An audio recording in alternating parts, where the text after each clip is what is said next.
Well, it's Friday, and I fully intended to go one direction today and found something else and spun around, and now I'm somewhere else. It's like it's a little bit doing this gets a little bit schizophrenic. It's really funny just finding songs and digging them up and going, God, I forgot all about that one. And there's a whole bunch of little funny backstory with this one today. Just to get it out there, I had the pleasure of doing some projects, some work with Rob Thomas from Matchbox 20. And so I found this song and I thought I would visit this one today. I'll get back to country maybe over the weekend. But in the past, one of the best studios in Los Angeles, I absolutely love the studio, was American Sound Recorders on Ventura Boulevard. And Richie Podler and Bill Cooper ran the studio. Bill was engineered and Richie produced. They were a great working team. And I just saw them at I think it was the last NAMM show, and they look great, and they're still around out there. But they did, Steppenwolf and Three Dog Night, all kinds of records came out of American Recorders. Well, eventually they moved their studio out to the up West San Fernando Valley, up off of Mulholland Drive near Topanga, and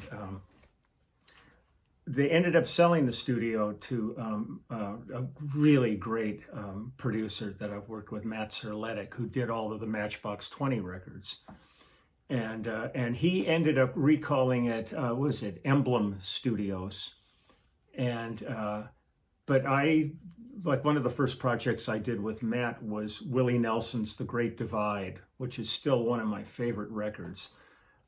It's well worth checking out, and I'll probably end up doing a couple of tracks off of that. It was all duets, so he had, Sheryl Crow on there and Rob Thomas on Kid Rock. All these people did duets with Willie. Sure, and it's a beautiful album, and some great. Willie's interpretation of songs is really quite remarkable. His phrasing defies time. I mean, he can fit a song into a bar the way he phrases. He's really such a remarkable artist, and I've had the joy of working quite a few times with Willie, and it's one of those things that, again, it's a pinch yourself moment. You're sitting there and you're looking, it's Willie Nelson, or I'm sitting on Willie's bus and I've never gotten high. And you get on that bus and you get a buzz. It's just, it comes with the territory. But the thing that was, one of the projects I did too, over at American Recorders with Richie and Bill and I was going to do a song from that, and I will get to it, was John Kay's Sportin' Life. John Kay was the singer in Steppenwolf. And all these things come together. There's a fabulous B3 in now Matt's studio, and it's the one that was on Magic Carpet Ride and all the Steppenwolf stuff and Three Dog Night. So there's this little cluster of togetherness amongst all of that stuff, and it's pretty amazing. But what I want to do is we did an album with Rob, and it was called Cradle Song. And I played on Cradle Song. I think it was around 2008-9, somewhere in that area that we cut this.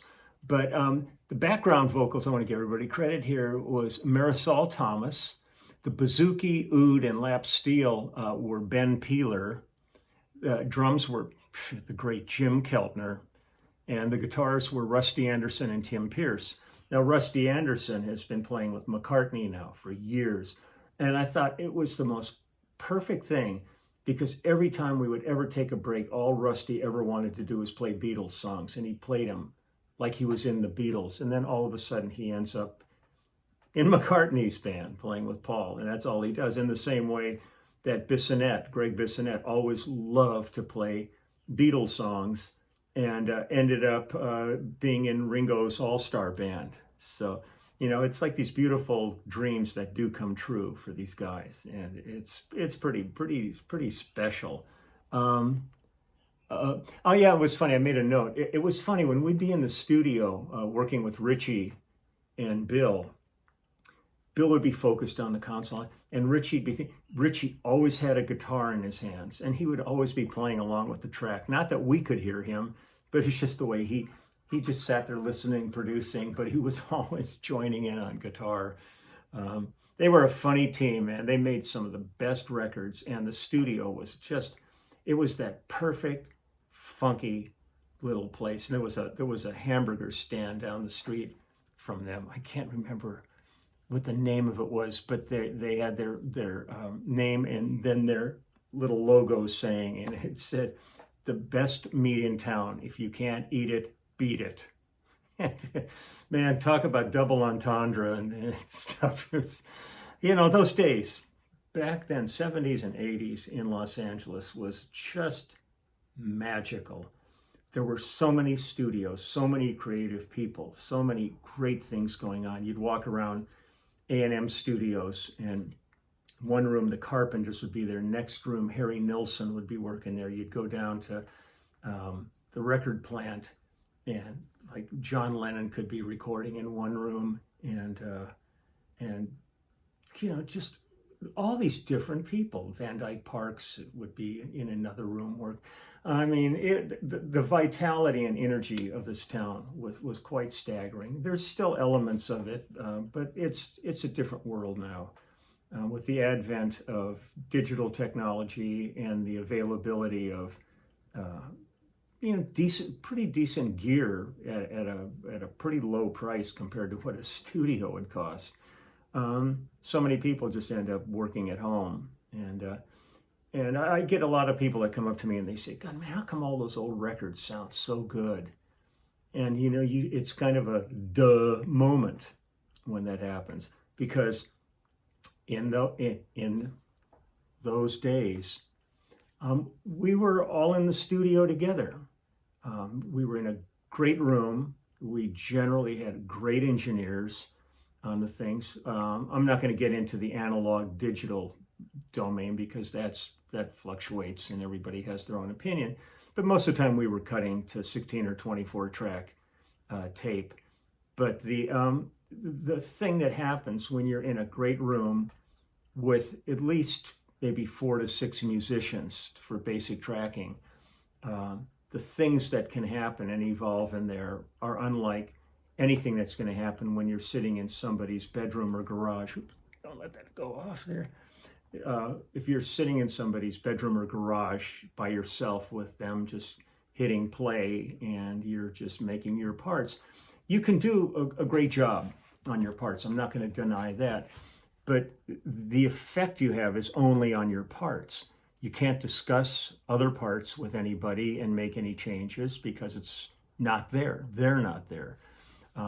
Most of the time you're playing to a click, so you can't affect the ebb and flow of a song, where so many times you want that chorus to lift a little bit and then pull back when you get back to the verse again, depending on the song. And there's times in the studio, like in those days, where somebody bring in a song and they'd play it and we'd go, there really isn't a bridge on this. Why don't let's work on this? And we end up coming up with a bridge or an intro. Like a lot of times a singer, songwriter would come in and they just have their guitar and they just start playing, and we're going, well, there should be a setup for this. And once all the musicians start making their contributions, that's when the seed that the artist brings blossoms and turns into the glorious flower or fruit or whatever it's ultimately meant to be. So I miss those times, but when I worked with Matt, we always had full band. When we did Willie Nelson's album, we had great band in the studio, and we did that at Conway Studios, and that was another great studio in town. I don't even know if Conway's, it's probably still there, but it got to the point where some of the studios that were left really blocked out for, like a band would book them for 3 months in the room, and they'd go into a lockdown and just work on their projects there. So it's not like the everyday in and out, ebb and flow of the regular studios like RCA and Capitol and Sound Factory, and Bill Schnee had a great studio in town, and Larrabee, just so many great rooms, and they're all long gone now. It's really heartbreaking because they'll never be back. Nobody's going to invest in that kind of a outlay to put together that studio when people are just doing it at home. So thank God for the few studios like Capitol and A&M became Jim Henson's studios, bought A&M studios. And, they turned the entire lot into Henson work, but they kept the studios intact, which is everybody was praying was going to happen because they were great rooms. And so they're still active. Not now. I mean, everybody's still in lockdown, so I don't think much of anything's happening in the studios.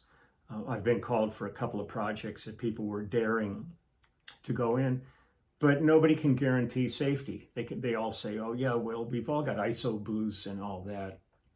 Well, you get there and it turns out it's not necessarily the case, and everybody's saying, oh yeah, we'll be masked, we'll take temperatures and all that stuff, and then you get there and nobody's done it. At least that's what I've been told by the guys who have taken the dates. It's so frustrating. It's just like yesterday, I got called to do a one-nighter in Philadelphia, I believe. It was guys I love, and I wanted to do it so bad, but I'm just not ready to get on an airplane yet. I know some people that have flown like on Southwest, and they said they got on a flight. In fact, I just spoke with Amy Keys yesterday, one of the singers from Phil Collins's band and everything else. She's a remarkable singer. And she had just done a thing up in San Francisco, so she flew on Southwest up there, and she said she got on a plane, there was like 20 people on the flight.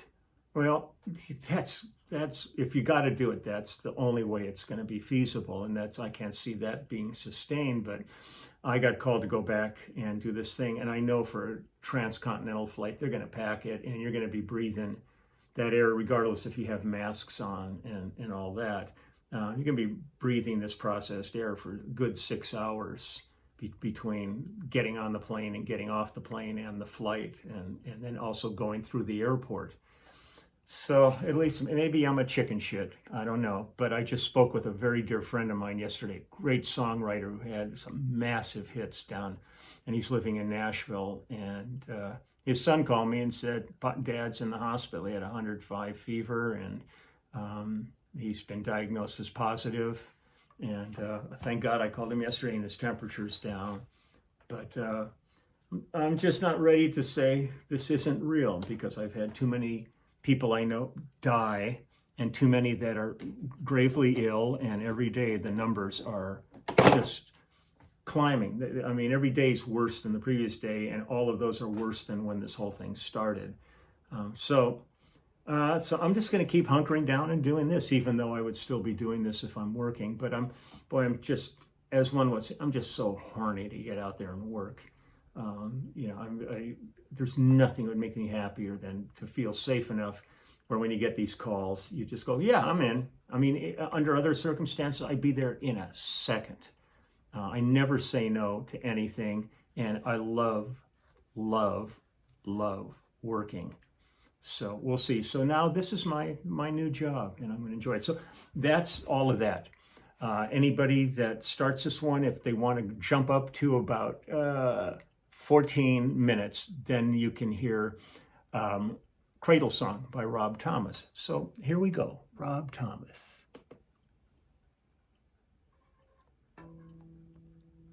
Here, that's what I said.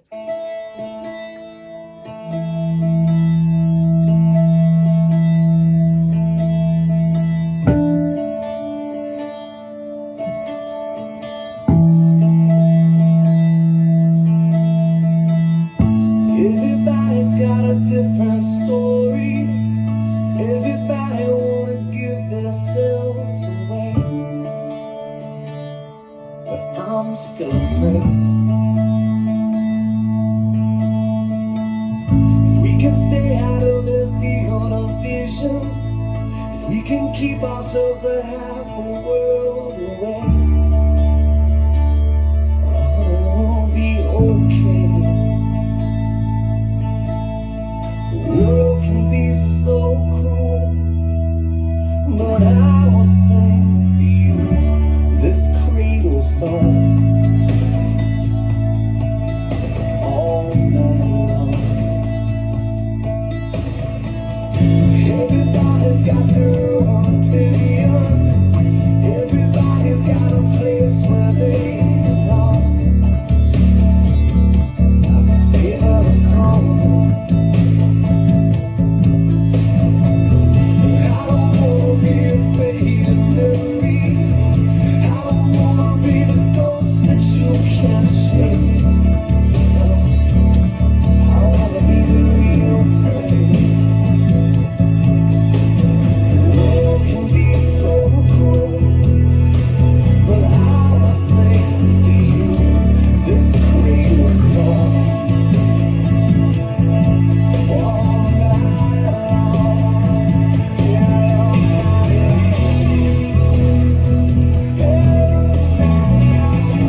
No one said we had to keep the things we get,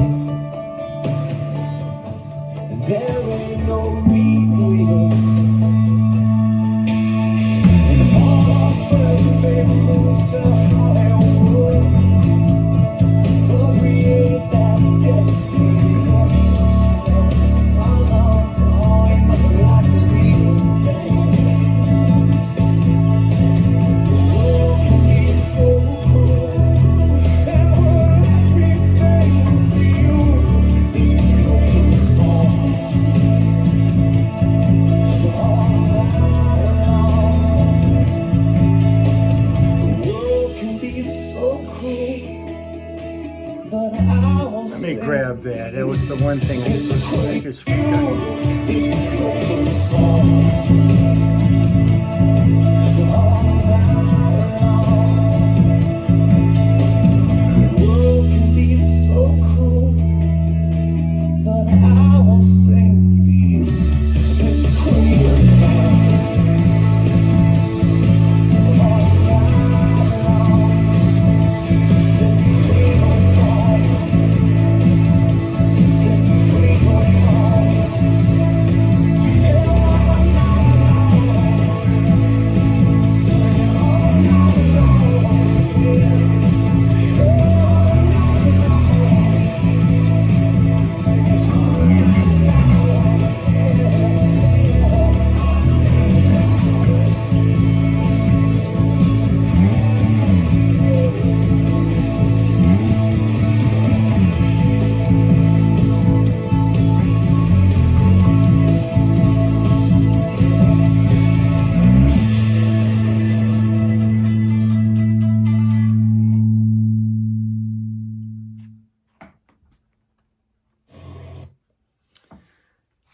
Cradle song, Rob Thomas. When we did that Willie Nelson record, The Great Divide, Rob, I think I mentioned Rob was one of the duets on it with Willie also. But really dig him. I was a big fan of Matchbox 20, so it was pretty cool when I got the opportunity to work with Rob.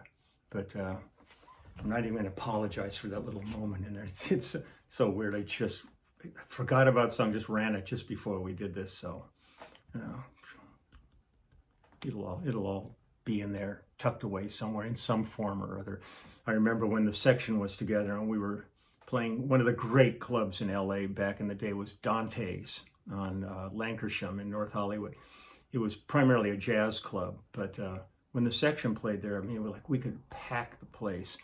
And like Tommy Bolin would come and sit in with us, and it was great. But I remember taking one of my rare bass solos, and I got so into it that I forgot what song we were playing that I was soloing over because it was just me on stage. So I went and started another. As soon as I came out of my solo, I did a different song. And the other guys, that's what I love about a great band that's tight and listening. Everybody just went right with me. They gave me the stink eye, like, what the hell are you doing?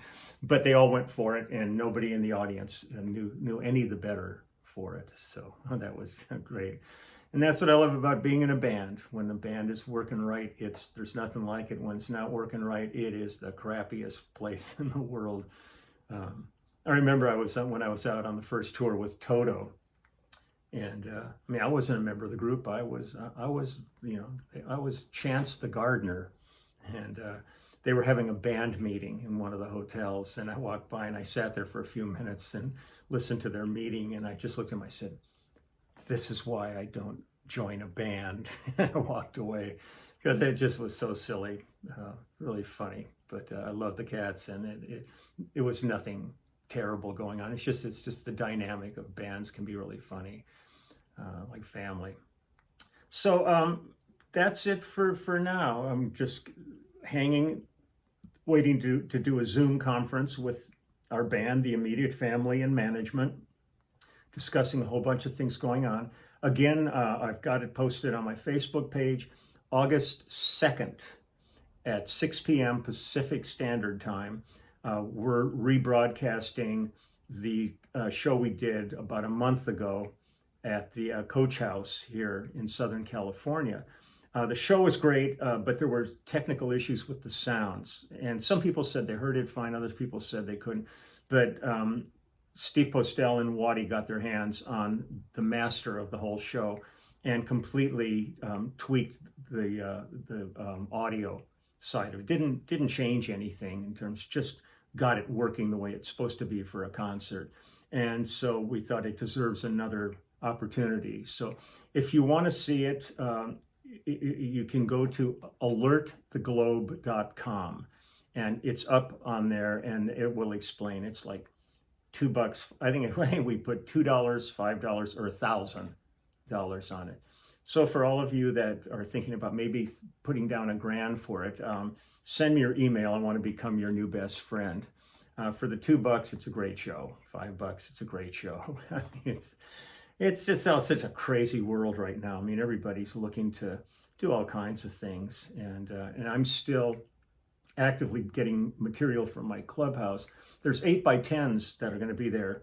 There's one of them is up now, but if you end up buying that, I've seen these things for even more money on eBay. Sometimes I go to eBay because over the years, I've all the concerts we've done, you come outside and there's always a bunch of people out there, and some guy will be sitting there with 20 pick guards and say, could you sign my pick guards for me? And you go, well, you only need one for your guitar. Oh, no, this would be cool. I said, well, so what's your name? They go, no, don't put a name on it. So that they all show up on eBay. And there's a whole bunch of pictures I've seen that people are charging like $75 for a signed picture. I'm just, what the hell?